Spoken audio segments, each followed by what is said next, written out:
story, same story, but in Chronicles chapter 21, it says that Satan rose up against Israel. What? Hasatan is how you would say that in Hebrew. And Hasatan, ha is the article the, and Satan, Satan. The accuser is really what that means.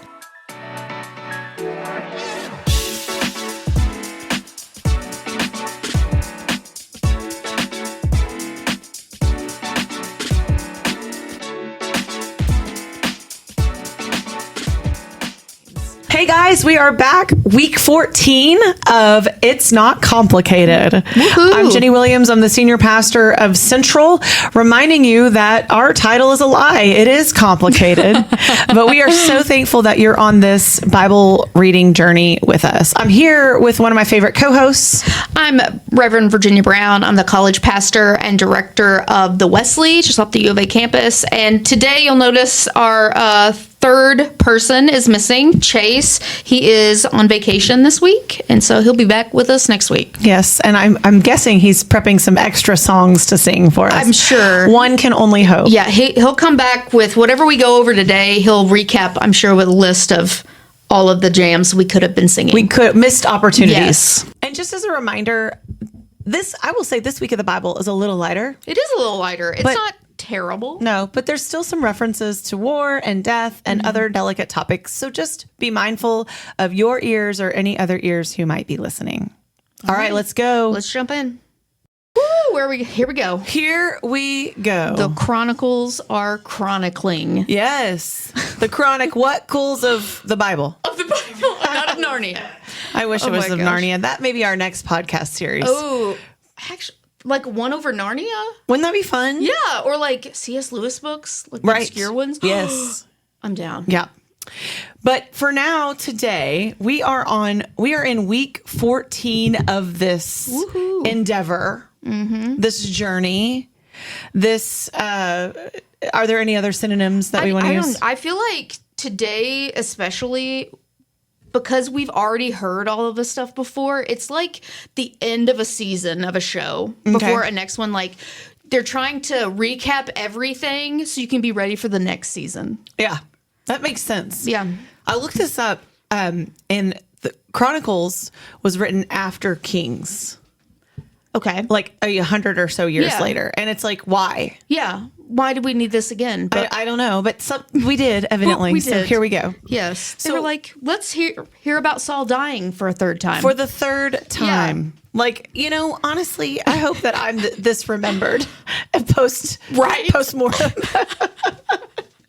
Anyway. Oh my gosh, so that would we be nice. reset in chapter 10. Saul is dying again. He was wounded in battle, if you don't remember. Yep. And he asks his armor bearer, he doesn't want to get carried off by the enemy because that would be the worst. Yeah, they'll do bad things. Yes. So he asks his armor bearer, who's like his right-hand man, to kill him for him. But the armor bearer is like, I can't kill the king. Like, that will put me in major trouble. Right. And so Paul, Not yet. Foreshadowing, maybe. I don't know. Saul throws himself on his sword, very dramatic. Yes. And kills himself. Then when the armor bearer sees him do that, he does the same thing. So they're left there. The Philistines find the bodies of Saul and the armor bearer, and they make kind of an example of him. They cut off his head. They send all of his armor out into the territories with messengers like, don't mess up. Yeah. Or this is this what's will going to happen. Yeah. For sure. So then David becomes king. Yeah. Again. Here he is again. And again, he's anointed at Hebron. And maybe for me, because it's the second to third time I've heard this, or maybe Chronicles actually does make this more plain, but it's very clear at this point that David is just king in Hebron. Oh, okay. So immediately he goes out to conquer Jerusalem, which, remember, we realized, I shouldn't speak for you. I realized that Jerusalem was not always a part of. Yeah, I didn't I thought realize they had that either. found it and named it, but it already existed. It was inhabited by the Jebusites, and the Jebusites are like, you will not get in here. Not ever. No. And then, but David does. He does. He does. Yeah, he just pops right in. But when he's planning this attack, he tells all of his people, his troops, Mighty men. his mighty men. I mean, come on. Who it's just think too much. Really? Do you think they all drove like lifted trucks? 100%. And Diesels? someone had a Cybertruck. They were the worst. I'm sorry if you have a Cybertruck. Yeah, Cybertrucks are welcome here, but we will poke fun at them. I will judge. Just a little. Anyway, so he's like, whoever leads the attack will become the commander in chief of my mighty men. Yes. Which is that I don't know. I don't know. It's Not a great. made up thing. It's a whole thing. Okay. And so Joab leads the attack, becomes commander in chief. Jerusalem becomes a city, and Joab is sort of put in charge of help building it up. Yeah. And all through this story, David is amassing power. Yes. Okay. Well, then we get the list of the mighty warriors course. again. Thanks for that. I thought it was interesting. We'll talk a little bit about this more later, but Uriah is still in this list. That's Bathsheba's husband. Yeah. But he's in the middle. He's not at the end. It doesn't goodness. seem to be, it's more informational here rather than making a point. So just, again, remember that for a discussion a little later. Then I thought this was interesting. These warriors kind of join David. This is in chapter 12. Is that Yeah, right? chapter 12. And then it says that some of the tribe of Manasseh What? defects from whatever that is. Manasseh was the worst, right? There was a king that was the worst. This is the tribe. Oh, okay. Like Two different. Yes, because if I remember correctly, the 12 tribes were actually 11 of Jacob's sons and then 2 of Joseph's sons. Oh, Manasseh okay. and then I am blanking on the other one. Manasseh. Ephraim. Oh, Ephraim. Manasseh. Ephraim, I believe, my and Manasseh goodness. actually took Joseph's place because there's no tribe of Joseph. Right. Okay. Yeah. Oh, my goodness. So anyway, but the Manasseh was, I believe, in the northern side. And remember, we've talked about this, I think, last week, that the kingdoms were actually divided pre-David. Yes. He actually unites them for a while. The north and the south. And we see this happening. Okay, so they want to make David king over all of Israel, not just Hebron. And so all these people bring donkeys and camels and mules and oxen, along with fig cakes and raisin cakes, and yum. wine and oil and cattle and sheep. So this was like a nice celebration. Yeah. Brought all the sheeps. When I become king, I would like some of these things. Yeah. I The don't fig know. cakes I don't know that I need specifically. fig and raisin cakes, Just pick one. but I'm not sure I would turn it down either. I bet they were good. My favorite cake is Yummy, yellow yummy, cake with chocolate so icing. sweet. Every single That bite reminds me is of a my tasty grandma. treat. It's good. It is good cake. It's just an old Yes. faithful, right? In terms of cake. Now on to First Chronicles chapter 13. David goes ahead and invites all of Israel to be a part of the kingdom. So I guess they do. They do. Yeah. They're like, game on. You know what? Let's just go. Let's just do it. And then David's like, we should also go ahead and bring the Ark of the Covenant. Right. And then Uzzah? Uzzah? Uzzah? I mean, I don't know. I don't know. Uzzah He is how I'd messes say up. that. Yeah. Yikes. But remember, the Ark, the last time we talked about the Ark, well, at least the last time. The last time before the last time? I don't, yeah. Because, anyway, it doesn't matter. But the Ark was left in Kiriath Jearim because that was from back when the Philistines took it. And then they got plagued by. They did. They got and in then trouble. they passed it off they put it back in Israel with like cattle or donkeys or something. They wheeled it back in to this other place. Well, Kiriath Jearim. Yes. And no, it was a different place. Doesn't matter. And they were Israelites, but they got real curious and they were like digging around inside the Ark. I would. It would be me. Me too. Yes. I mean, right. Yeah. And so then they get like sick and plagues, and then finally they push it off into Kiriath Jearim, and everybody's like, just don't touch it. Just don't touch.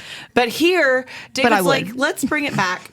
And instead of doing what he was supposed to do, which was consecrate some of the Levites to go get it, he just sends his own dudes. Yeah. Like, that'll be fine. It'll be fine. And Yeah. they put it on a cart, and Yeah. they start wheeling it back. But then one of the Oxen stumbles. which, I mean, come on, oxen. I mean, guys, you're carrying the ark. It's I mean, your they one don't- job. They don't speak the same language. They so- probably don't. Yeah. I mean, What language do oxen speak? That. Okay.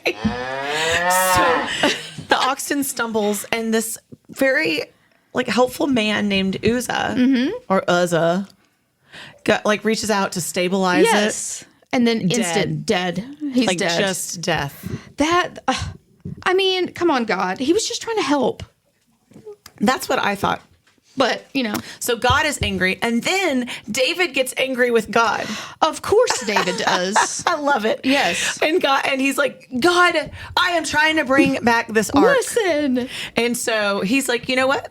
I'm not going to take the ark into the city yet because, I'm not even gonna do frankly, it's a little too dangerous. That's right. So apparently, back in the OG Israelites coming out of Egypt, remember the story about when there was a rebellion against Moses. Okay. Yeah. And the Korahites, or the sons of the Korahites, or the Kohathites, were the ones that led that rebellion. And then they got cursed with having to carry the tabernacle stuff everywhere. Yes. Those are the people who are supposed to be carrying this ark. And they're supposed to carry it on their shoulders with poles. They are not supposed to be letting, cattle do their tired. job. Right. Let's just get the cows. So anyway, that was what was supposed to happen. David messed up. Come on, David. And then in chapter 14, it says the king of Tyre sends people to help build a palace for David. Interesting. I mean, we're the king of Tyre. Nothing else. That's all the info we get. I mean, basically, maybe David was this was supposed to highlight how good he was at diplomacy with foreign affairs and so forth. So, I mean, because he probably was pretty good at it, but then at other times. I think so. Anyway, so they send stuff to build a palace for David. It also talks about how he took more wives. Of course. Became the father of more children. There's more lists of children. Lots of this. I think this is where we get Bathsheba is mentioned, but her name in this is Bathshua. Of course. They've changed her name. Come on, David. Not a lot of discussion about that, the circumstances surrounding that. And now it's time to face the Philistines again. Of course. So David defeats them. He burns their gods in a fire. And then the Philistines attack again, but this time God warns David to hide, and then they do a surprise attack underneath the poplar trees. The poplar trees, and that's probably why they're so popular, if you know what I mean. I wish Chase was here. I feel like he'd be singing something. Do you think he knows a song about poplar? I'm sure he does, or he could make one up. He would make one up. Absolutely. We miss you, Chase. Have fun on your staycation, vacation, whatever it is. Right. And it just talks about how famous David is. Even we get it. Yeah. We know. He's kind of a big deal. He's a big deal. Then in chapter 15, we've talked about the ark coming. The ark finally comes to Jerusalem. He constructed his palaces. He gathered all the descendants of Aaron and the Levites, and he consecrated them so they could go get the ark and bring it according to the law. Yes. And this is my favorite thing. He-Man, son of He-Man? Joel. Well, I mean, that's how I'm going to pronounce it. Heman. Oh, that's He-Man. you, but it's He-Man to me. Where's She-Ra? Is Right. she in here? The queen of She-Ra comes later. Just kidding. That's Sheba. Thank you for that. That was amazing. But He-Man is appointed to lead the processional of musical instruments, and I would just have loved to see what that looks like. Like a lyre or a harp. Yeah. Like this is like an old school marching band. Did someone have an awkward drum? I hope so. I hope so. Bong, bong, bong, bong. Anyway, so David, this is the Chronicles version of that story where David is dancing. Oh, that's right. And he's dancing in his linen ephod. Fine linen. Yes. Or I don't know that it's an ephod. I may have said that wrong. Yeah, David wore a linen ephod. Okay. Yeah. Thank you. And this is where Michal, his wife, sees him and despises him. Oh, because he is just dancing. Well, so in this story, it's like she randomly sees him and she's mad. Okay, that sounds irrational. She despised him in her heart. In her heart. This is serious. Yeah. But remember in 2 Samuel when the same account was the first shared. time? The first time. It says that David was dancing, same deal, in front of 100 slave girls. Yeah, this is completely different. So he's half naked in front of slave girls. And she's like, David, that it says she's mad again, but she's like, you're flaunting yourself. Yeah. And he's like, no, it wasn't for the slave girls. It was for God. Okay. And even in that story, I think I remember always knowing that I was supposed to think that Michal was the bad guy. Right. I'm not sure that's true. I feel like, at least in this patriarchal thing and how the Bible was written too, it is kind of like when you read, you automatically point to those females that mess everything up. Always having opinions. Since the beginning. Wearing that makeup, sitting in those windows. You know what I'm talking about. Anyway, there's some commentary about how probably the reason that she despised him is because he was never loyal to her. He always took more wives. He did not. They never had children together. Right. She was barren, and honestly, I'm sure there was some awkwardness there because she was one of Saul's daughters. So that's true. Anyway, that's just a little brief interlude. So then in chapter 16, David offers a sacrifice to God sort of as a celebration of the ark being in the city. Because it's now in the tent. Right. But I thought this was interesting because we talked a little bit about this with Saul, that there was, at least early in the monarchy, there was a tendency for the kings to also act somewhat priestly.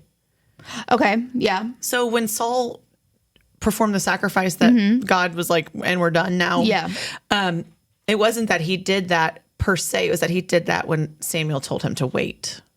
Oh, okay. So anyway, apparently even with David offering a sacrifice, maybe this is just maybe he oversaw the sacrifices and the priest offered it. Yeah. I don't know. But I thought that was interesting. Like, it's interesting that there's not priests offering these sacrifices. Right. So, but they were like, hey, David, how about you compose a new song for this? Yes. Song break. Yeah, we got to do this. He probably was a very musical person. Well, I mean, obviously. Yeah. With all his instruments and his dancing and his songwriting. Right. Exactly. And then we get the recap of the story where David is like, oh, look at all these beautiful homes I have and all these wonderful things. I bet God would like some of this. Maybe. Yeah. So he feels guilty. He's got this beautiful house of cedar. And so he's like, God, I'll give you a house. You're welcome. Yeah.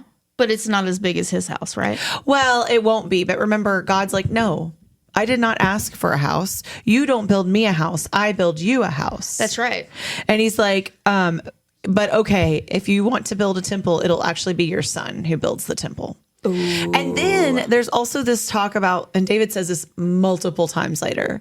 He's like, I would have built the temple, but God said I was just like, I had too many murders under my belt. I was too successful in warring. Oh my gosh. So God was like, you can't build my temple. You can't. All right. Otherwise, I definitely would have done it.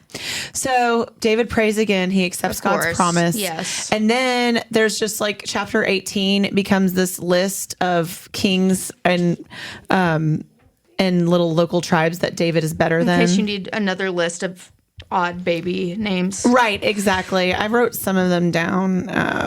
Hang on one second. Hadadezer. Oh, man. Okay. It's the Philistines, he defeats them. The Moabites, he defeats them. Zobah. Ooh. I don't remember Zobah. No. The Aramean king, he defeats him. Hamath, is that a tribe or a person? Not sure. King Tao? Maybe? Tao. Some yeah. other ones. And then they have another list of David's officials. And then it includes, Benaniah, Shavsa. Ooh, Shavsa. Zadok. And then just David's sons. They're not named. Yeah. No need. You know all of them. Yeah, we know them by heart. So. But we're just not going to share right now. No, later. I mean, if we've already told you 2 other times, we're not going to tell you again, unlike Chronicles. Unlike the Bible. So David, in chapter 19, he has this positive interaction with the king of the Ammonites. In the past. They've had a good relationship. Yeah. But then when the king of the Ammonites died, he was like, I'm going to send a delegation to his son, Hanun. Yeah, maybe. Sure. And he's like just sharing, like, sorry about your dad. He was a good guy. Sorry about your dad. Yeah, I loved that obituary that you wrote about him. But Hanun's people for whatever reason, actually probably for a good reason, think that David doesn't really care about them. He just is like sending in a delegation to case the joint. I mean, kind of Again, is. probably, yeah. And he's like, they're like, he's just scoping out our land. Like, he doesn't care about your dad. And so they grab the delegation, they shave them. Is this the half shave? Yeah. So, like, I just think of Last Man on Earth, where half down the middle was shaved. So, like, the left side, beard and mustache and the hair, but the right side, nothing. Hilarious. Just so they look bananas. Ridiculous. And then they cut their clothes off into a Winnie the Pooh design. What? At the buttocks is what my Bible said. So just Winnie Pooh and no pants. So they're just like long shirt, no pants. Shirt, no pants. Yeah, like real Donald Duck energy here. Oh my goodness. And they send him on home. Mm-hmm. And so they have to walk home. David is verklempt. That's a big word. I mean, it's the only word. I think he's like mad, but he also feels kind of bad for his guys because they're embarrassed. Yes. And so Hanun realizes that he's made David mad. So he's like, well, time to attack. So he gathers a bunch. We'll go for it. Let's do it. He's like, Dad's been in the grave for 3 days. Let's go on. And so he gathered up a bunch of warriors from Aram as well. So then the Arameans, rather, and then the Ammonites go out and attack Israel. Yep. Obviously, that's what you do. Yeah. So then David sent Joab out to fight. Remember, he's the leader of the mighty men. Yes. And when Joab realized they were surrounded, he sent his brother Benaniah. Something to that effect, or something. Yeah, Benaniah. Anyway, it doesn't matter. And he sent his brother to attack one group, the Ammonites, and Joab went out to the Arameans, and then the Arameans fled, and then the Ammonites see them running away, and so they run away, and then David found out they ran away, and he chased them, and he killed 7,000 of their men. Again, I mean, good gravy, David. The word of God for the people of God.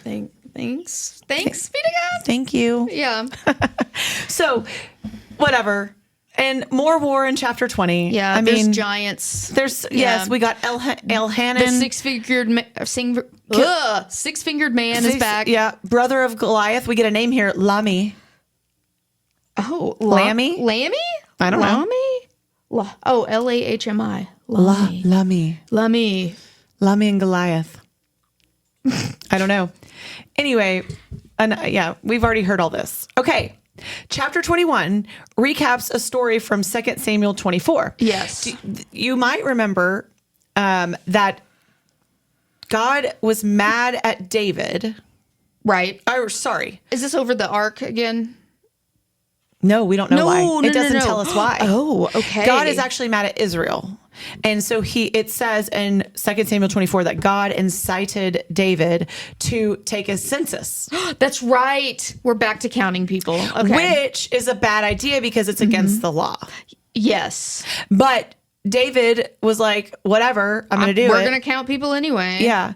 Well, in this story, same story, but in Chronicles chapter 21, it says that Satan rose up against Israel. What? Hasatan is how you would say that in Hebrew. And Hasatan, Ha is the article the, and Satan, Satan.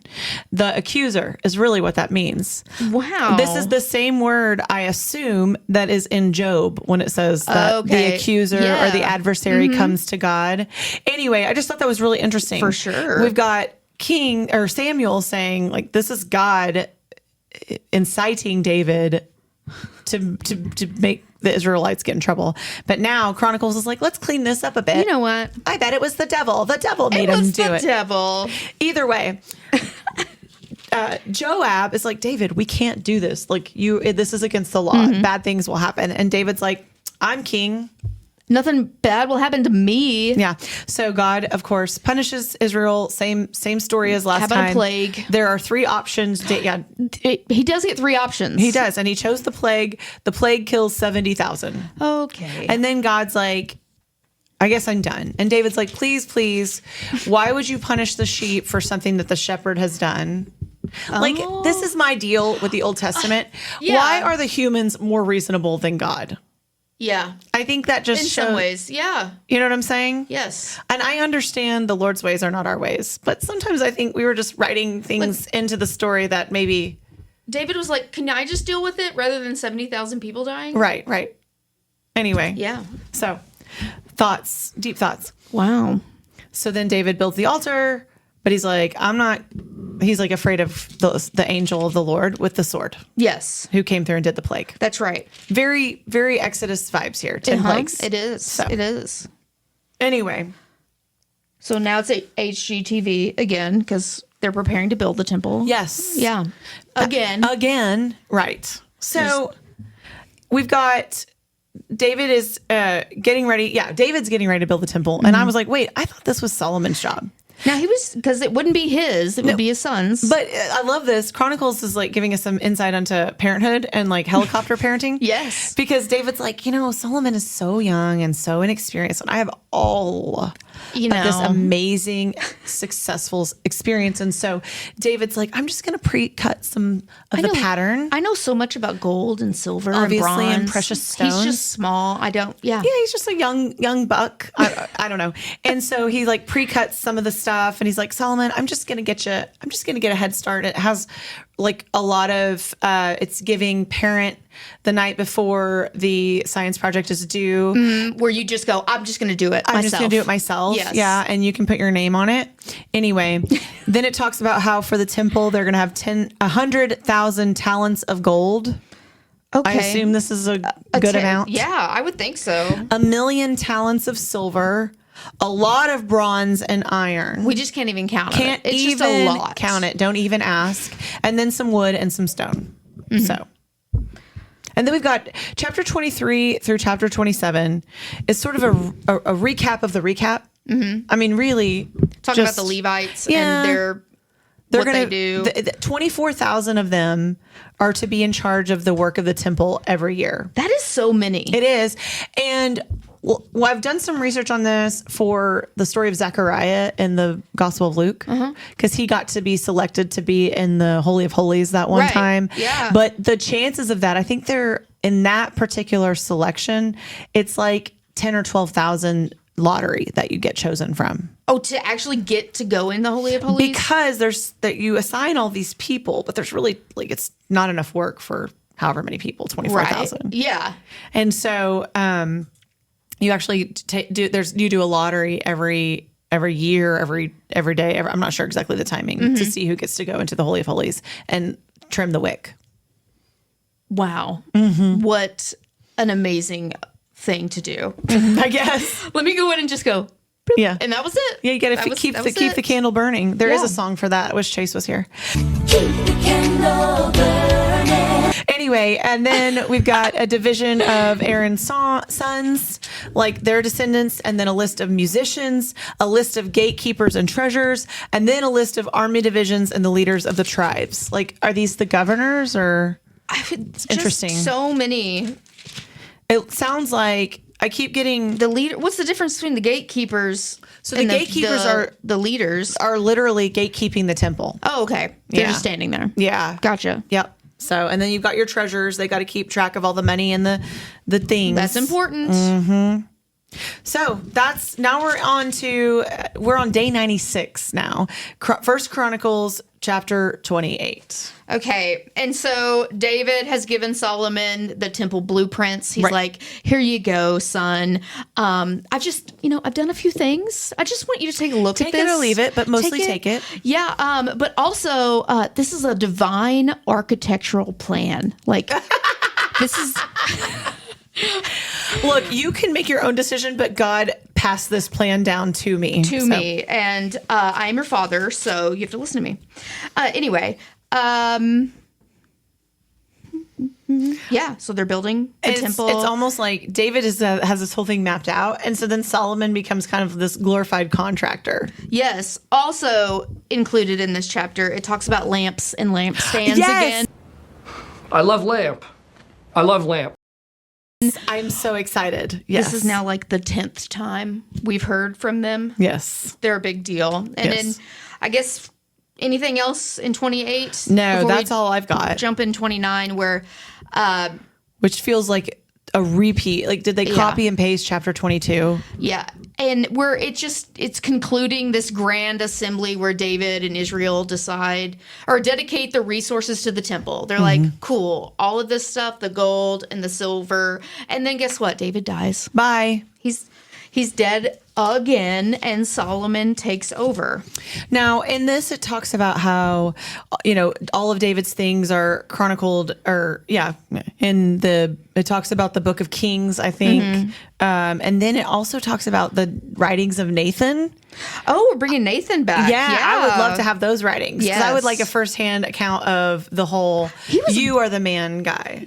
Story, I mean. Nathan was an amazing biblical character. He really was. Yeah. He really was. Anyway. Had a lot of stuff done. Little speaking truth to power kind of situation. So now we're into 2 Chronicles. Yeah. Yeah. Okay. But chapter 1, we have Solomon is this newly established king. He's, of course, seeking God's guidance because he is very wise. He's kind of known as being wise. But is he wise because he asked God for wisdom, or is he wise because God gave him wisdom? Ooh, the Both. chicken or the egg? I don't know. It doesn't matter. Yeah. So God obviously grants his request, making Solomon famous for his wealth, his wisdom, and his power. Yeah. Of course. He imports those Egyptian chariots. I need those Egyptian chariots. I can't get ones from here. I need the ones from Egypt. The Egyptian chariots are far superior. Yeah. This is also one of those rare cases where God responds with more than he asked for. That's true.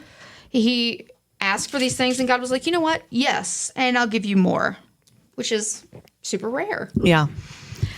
Into chapter 2, where Solomon is preparing to build the temple. Yeah, we're actually going to do it. Yeah, finally. Instead of just talking about it. He's like, I need some skilled laborers and some materials. Again, King Hiram from Tyre comes Get some back. of those cedar planks from Hiram. I need some of those. But there's this massive gathering of resources that happened.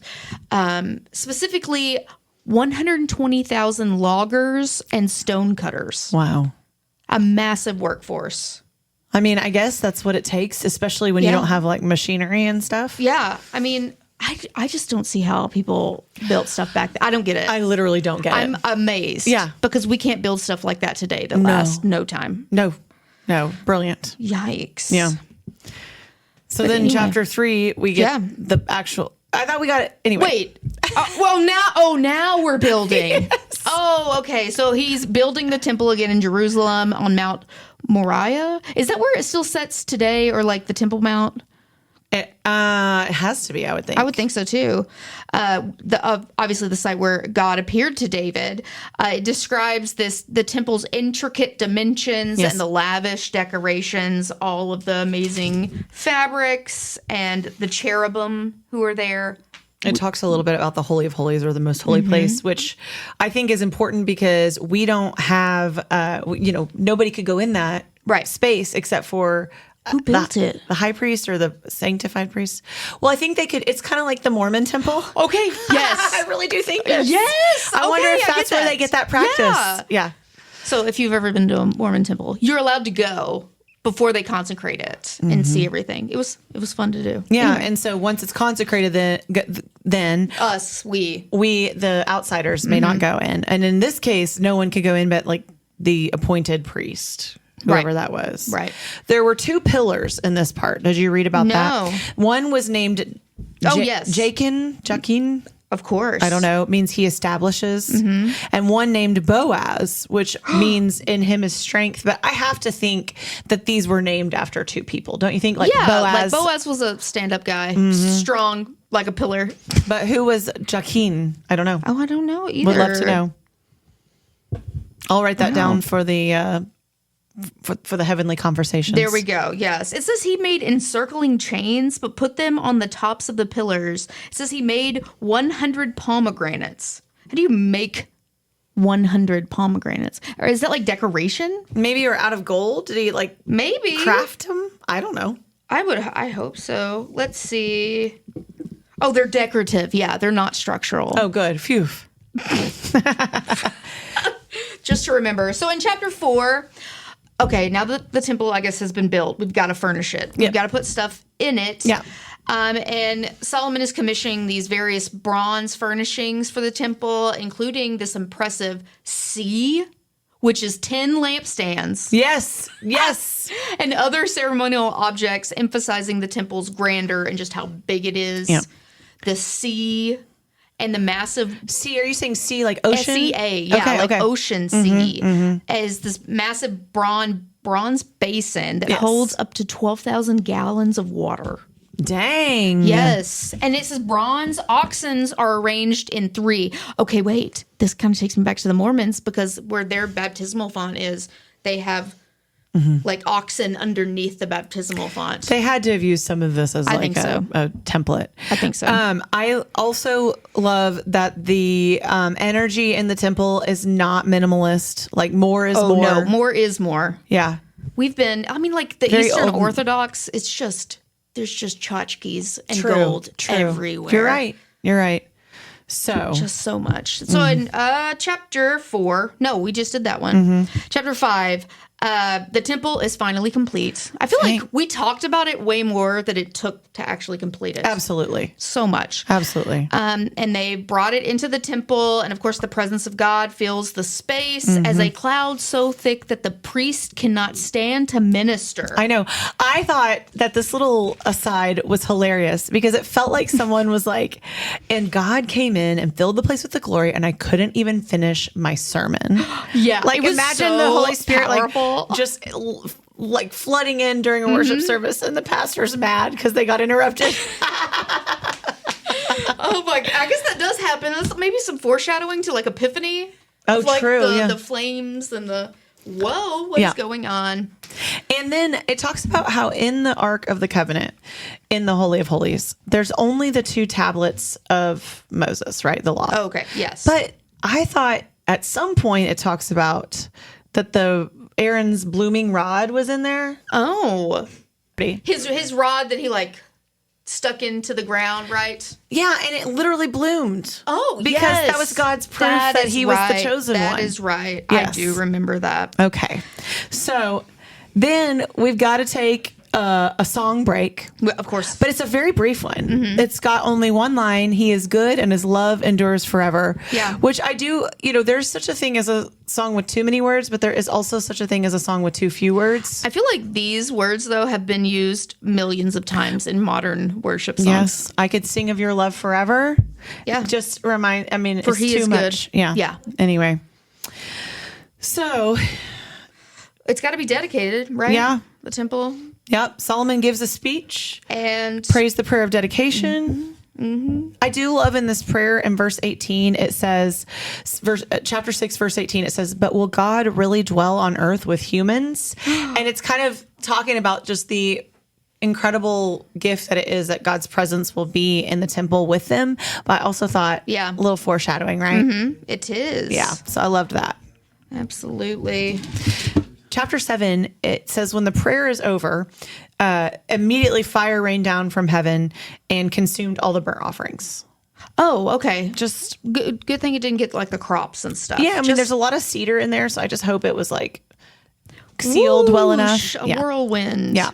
Done. And then we got another, they reiterate how inconvenient it was that God's presence showed up at that exact time because they were actually just trying to do their work. Come on, God. I mean, thank you, but also could you have waited another 10 minutes? Okay. And then also, like, I just want to know who edited this book because there are repeated, like, whole sections. Yeah, Not- I need the song again. Yeah. For he is good. Yeah. For his head. Yeah. But anyway, it says that 22,000 cattle and 120,000 sheep and goats were sacrificed that day. That is so many. How long would that have taken? Yikes. Days? Yeah, I don't know. And then I was like wondering, I sometimes get in comments, feedback, I should say, if I go like 8 minutes over the hour. Yeah. So I just wonder how many of the Israelites were mad that they didn't beat the Baptists to lunch. You know what I'm saying? We still got 3,000 more oxen to burn. Can't leave yet. So anyway, God appears to Solomon again. We've heard this story before. God reminds him that if he walks with God and follows the commands, that his kingdom will be forever, his lineage or whatever. But God also says, if you turn away, I will uproot Israel from the land. Ooh. And the temple will be razed and the people will be exiled. Ooh. Now, I just want to point out that this book was written in the king's version of the story was written in 500-ish BC, and this one was written closer to like 350 or 400 BC. Yeah. So that means that they are writing about events that have happened. Yes. And I feel like they have to write this into the story because it gives them comfort that like Solomon started this, right? Yeah. And absolutely. so they're like, he was warned, but this started with him. Right. So anyway, chapter 8 just talks about how Solomon is rebuilding cities. He's settling in them. He does do some non-Israelite slave labor. He does. With some of the leftover non-Israelites who were living in the land. He does not enslave any Israelites, but he just starts building an army with them. Oh, okay. During this time is when he married Pharaoh's daughter. That's right. And then, but I don't remember if King said this, but he builds her own palace because apparently the palace he lived in was too holy because it was too close to the temple. I don't get this, but we have to build her a new one. Yeah. So it was like outside the city limits, maybe. Oh, okay. So it's like the suburbs, building her a nice house in the suburbs. Exactly. Yeah. It's like you can shoot off fireworks at your palace, but not mine. The fireworks.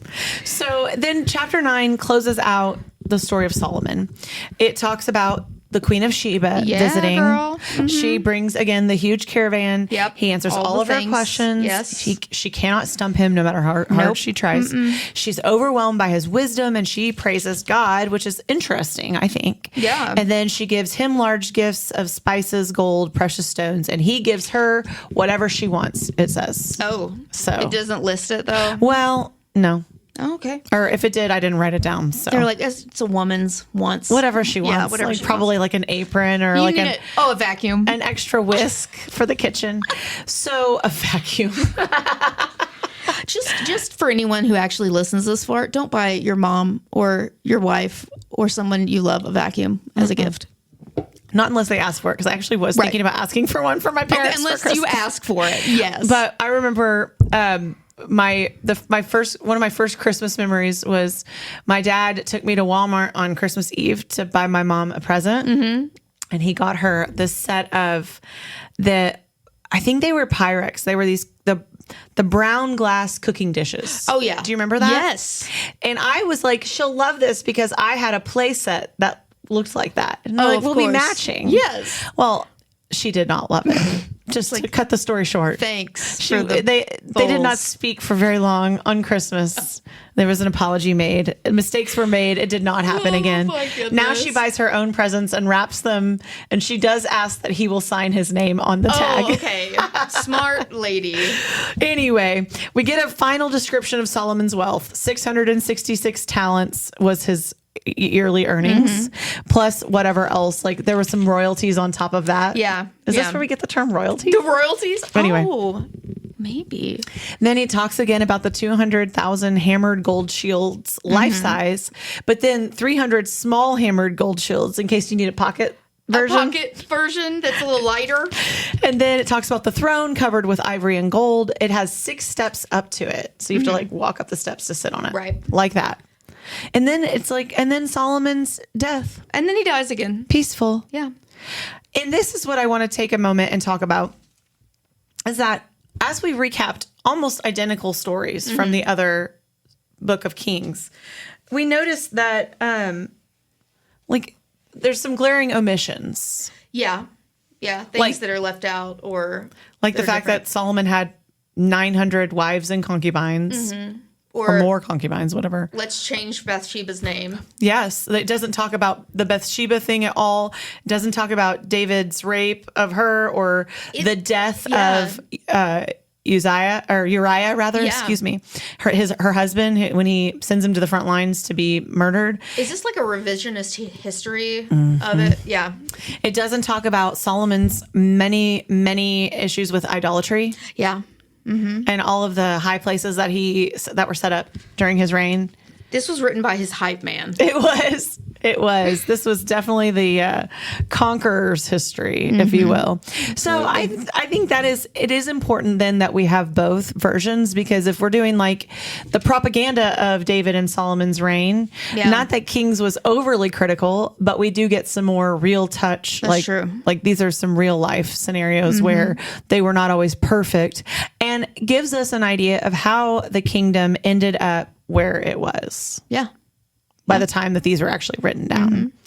So that concludes our week 14 notes and feed and commentary. And I just think it's interesting how they're so similar and yet like pretty different in some ways. I also will say that reading them back to back like this is some of these stories are now solidified in my mind. Yes. Not sure I needed them to be, but they are. So I think that's kind of neat. Yeah, absolutely. Maybe that's why they had two versions. Any other thoughts you had? No. I'm excited to chronicle some more next week. Ooh, yeah. Then get into Ezra. Ooh. Yes. Ezra and Nehemiah. Oh, those are good. Yes. So, y'all, thank you so much for joining us. Chase will be back next week, and we'll do some eye rolls at his singing, but really we'll be very happy that he's back with us. Absolutely. And we'll head on into the next section of Chronicles.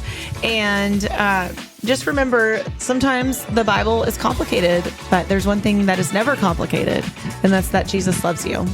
Thanks for joining us. We'll see you next week. Bye.